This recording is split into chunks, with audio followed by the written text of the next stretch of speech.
رأيي في فيلم Guardians of the Galaxy Volume 3. بصراحة اللي اقدر اقوله ان الفيلم ده حرفيا يعتبر فيلم هربان من المرحلة الثالثة من افلام مارفل مثلا. الفيلم بصراحة كان مسلي جدا وممتع وحرفيا تحسه وجبة دسمة جدا، خصوصا لو انت بتحب الجروب بتاع Guardians اصلا of the Galaxy.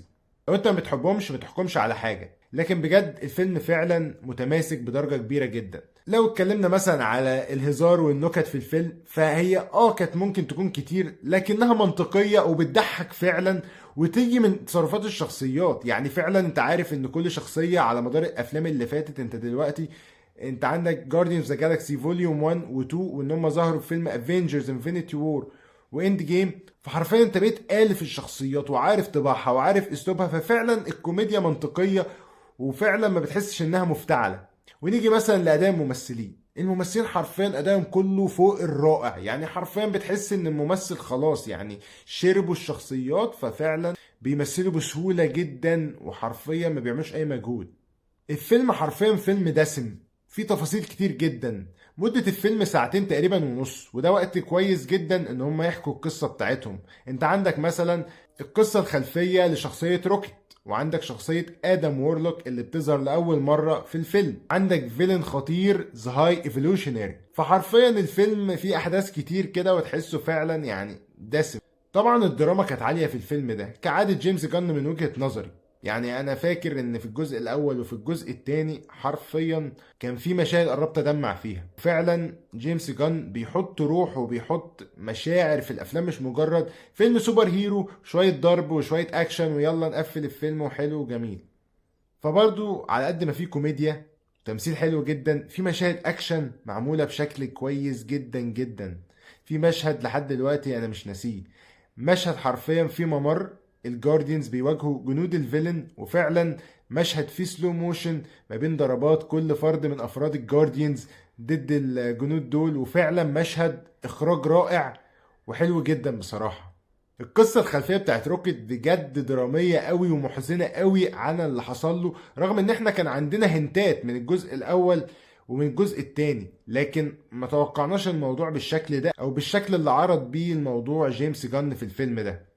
فخلاك تتعاطف قوي مع شخصية روكيت، وكمان تحس الاحداث منطقية، التطور الطبيعي لكل شخصية من دول. وكمان بالنسبة لمشاهد الاكشن، انا عايز اقول لك ان الفيلم ده اكتر فيلم انا حسيت الجارديانز حصل لهم اضرار فعلية في الفيلم ده.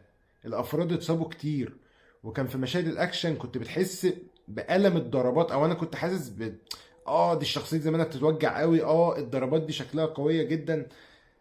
فحرفيا يعني جيمس كان بيوريك مواجهات ما كانتش اللي هو بحمي الجارديانز، لا، في اصابات كانت بتحصل للجارديانز في الفيلم ده. نيجي بقى لشخصية آدم وورلوك اللي ناس كتير ما عجبتهاش الشخصية وقالوا انها مش شبه الكوميك بوكس. فخلينا نبص للشخصية اللي ظهرت في الفيلم اكتر. شخصية آدم وورلوك شخصية طلعت من الشرنقة بتاعتها بدري، فبالتالي هو ما عندوش الحكمة وما عندوش الخلفية. هو حرفيا مجرد طفل في جسد شخص كبير وعنده قوة خارقة قوية جدا. طبيعي ان هو يبقى بادئ، ما عندوش خبرة، ما عندوش معرفة ايه اللي المفروض يتعمل، اعمل ايه. استغلوا ده في الكوميديا في الفيلم، لكن من نقطة تانية دي بداية للشخصية. وكمان انا منبسط لما شخصية بتبتدي كده، لان كده بيبقى عنده امل ان هو ينمو ويبقى فيه خط او تطوير درامي للشخصية مع الوقت، واكيد هو يظهر في افلام جاية. فاعتقد ان دي بداية كويسة للشخصية، مش لازم نحكم عليها في الفيلم ده بس. نيجي بقى نتكلم عن الفيلن ذا هاي ايفولوشنري. الفيلن كويس جدا واهدافه منطقية، عنده مبدأ، هو عايز يخلي كل حاجة بيرفكت، عايز يخلي حاجات بدون عيوب، لكن طبعا ده مش موجود. المنطق بتاعه حلو، ان انت بتحاول تفكر اللي هو بيفكر في كذا ويقدر يوصل له، وعنده القدرة ان هو يوصل له وبيجرب لحد ما يوصل له. بس طبعا من ناحية تانية انت عارف ان هو بيعمل الحاجات دي لا اخلاقيا، وبيعمل تجارب غير قانونية وغير اخلاقية على كائنات كتير.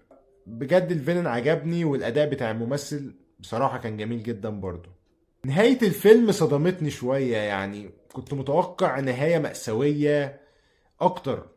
يعني لما الفيلم انتهى كده بجد بجد جيمس جان انهاه كده، وبصراحة نهاه بشكل كويس جدا لكل عضو من اعضاء الجارديانز. وفي مستقبل ان الجارديانز مكملين معانا. دايما الدعايه بتاعت الفيلم كانت بتتكلم ان ده اخر فيلم للجارديانز، هم قصدهم هذا الجروب من الجارديانز، ومش فكرة الجاردينز عموما. وحتى جيمس جان نزل ان هو ما عندوش مشكلة لو مخرج تاني برؤية تانية اخد الشخصيات وكمل بيها من غير ما يقلد طريقته في كتابة الثلاثية دي. فانا متشوق بصراحة مارفل هتعمل ايه مع الجاردينز مستقبلا. وبما ان ده الجزء الثالث من سلسلة ذا جارديانز، فحرفيا ممكن نقول ان شخصية ذا جارديانز هي تاني احسن سلسلة في عالم مارفل السينمائي بعد كابتن امريكا. انه حرفيا يعتبر تلات اجزاء تقال، وفعلا قصتهم حلوة وافلام فعلا مسلية، مفيش جزء كان واقع عن الاجزاء التانية. وبصراحة نهاية كويسة جدا لجروب ذا جارديانز للرحلة الطويلة اللي بقالها تقريبا 9 سنين.